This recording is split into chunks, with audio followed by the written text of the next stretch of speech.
అందరికీ happy international yoga day. అసలు ఈ రోజే ఎందుకు యోగా డే చేసుకుంటున్నామో తెలుసా?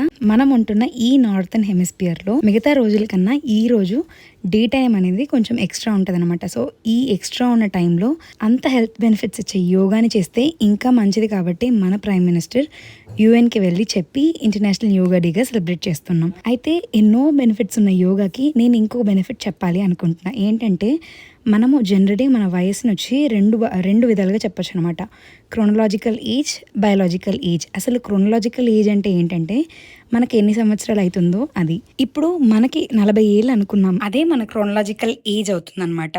మనము కొంచెం హెల్దీగా తిని కొంచెం ఫిజికల్ యాక్టివిటీ చేసి మంచి లైఫ్ స్టైల్ మనం ఫాలో అవుతున్నాము అంటే మనలో ఉన్న ఆర్గాన్స్, సెల్స్, టిష్యూస్ ఏజ్ అంతా ఇంకా కూడా కొంచెం తక్కువ ఉంటుందన్నమాట. అదే బయాలజికల్ ఏజ్. అయితే అదేవిధంగా మనము కొంచెం అన్హెల్దీగా అసలు ఫిజికల్ యాక్టివిటీ లేకుండా సెడెంటరీ లైఫ్లో ఉన్నాము అనుకుంటే మనం ఇప్పుడు 40 ఏళ్ళే ఉన్నా కూడా మన ఆర్గాన్స్ ఇవన్నీ ఏజ్ ఎక్కువ ఉంటుంది అనమాట. ఒక 50 60 అలా అవ్వడానికి ఛాన్స్ ఉంది. సో మన ఆర్గాన్స్ అన్నీ ఏ ఏజ్లో ఉండాలి మనమే డిసైడ్ అవ్వచ్చు అనమాట. కొంచెం మంచి హెల్దీ హ్యాబిట్స్ ఇంకా కొంచెం యోగా, ఎక్సర్సైజ్ లాంటివి మన లైఫ్ స్టైల్లో ఇంక్లూడ్ చేయడం వల్ల.